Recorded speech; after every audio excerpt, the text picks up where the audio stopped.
Guys, kanina tinanong ko kayo kung nakakita kayo ng buhay na dough o yung liquid na kusang gumagalaw.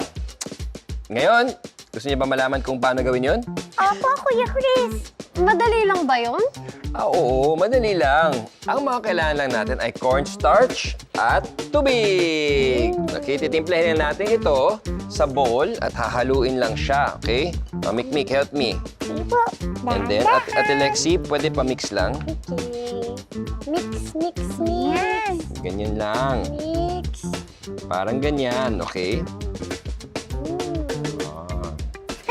Paano naman to gagalaw, Kuya Chris? O sige, para malaman natin, ito, panoorin natin to. Ang tawag sa non-Newtonian fluid na ito ay oobleck. Ito ang isang tawag sa starch na hinaluan ng tubig. Oobleck pala tawag dyan. Ginawa na natin yan eh. Oo, yung nagsasayaw na alien. Napansin niyo ba kung gaano ito kalapot kapag pinaghalo ito?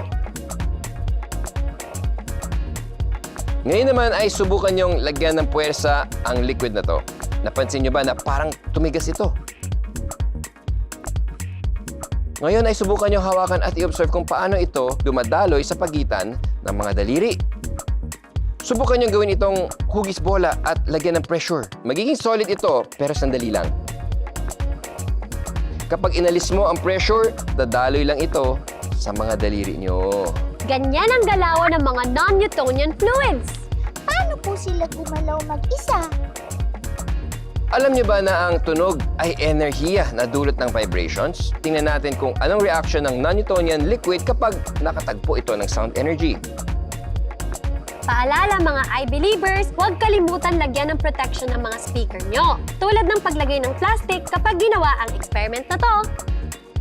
Sa ngayon ay gumagamit tayo ng app para gumawa ng iba't ibang frequency ng tunog. Pansinin niyo kung paano kumilos ang oobleck sa high at low frequency. Pwede nyo rin patugtugin ang paborito nyong kanta sa speaker. Sa tamang frequency, makikita na ang oobleck ay sumasayaw at tumatayo. Pero sa sandaling maputol ang tunog, ang oobleck ay babalik sa isang malapot na likido. Ngayon, para sa additional twist, lagyan natin ng food coloring itong oobleck.